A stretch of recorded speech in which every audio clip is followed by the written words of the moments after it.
Free calls, free SMS, free 4G data అంటూ అదిరిపోయే ఎంట్రీతో ఇతర టెలికాం సంస్థలకు చుక్కలు చూపిస్తుంది రిలయన్స్ జియో. వెల్కమ్ ఆఫర్ కింద డిసెంబర్ 31 వరకు ఉచిత సేవలను అందిస్తున్న జియో తన ఆఫర్ను పొడిగించి మార్చి 31 వరకు అన్ని సేవలు ఉచితమని ప్రకటించింది.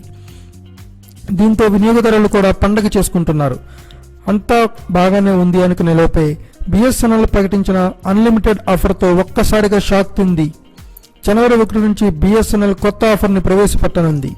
ఎయిర్టెల్, వొడాఫోన్, ఐడియా లాంటి కంపెనీలు జియో దెబ్బకు సతమతమవుతుంటే ప్రభుత్వం రంగ సంస్థ అయిన టెలికాం దిగ్గజం BSNL మాత్రం జియోకు చెక్ పెట్టేలా ఫ్రీ వాయిస్ కాల్స్తో పాటు మరికొన్ని ఫ్రీ ఆఫర్లతో కొత్త మంత్లీ ప్లాన్స్ను లాంచ్ చేస్తుంది. నెలకు ₹149 రీఛార్జ్తో ఏ నెట్వర్క్ కైనా unlimited local and national voice కాల్స్తో పాటు 300 MB డేటా సదుపాయంతో ఈ ప్లాన్ను లాంచ్ చేయనుంది. కొత్త వినియోగదారులను ఆకట్టుకోవడంతో పాటు ఇప్పటికే ఉన్న వినియోగదారులను కూడా నిలబెట్టుకోవడమే టార్గెట్గా ముందుకు దూసుకెళ్తుంది BSNL. Thanks for watching. Please subscribe our channel.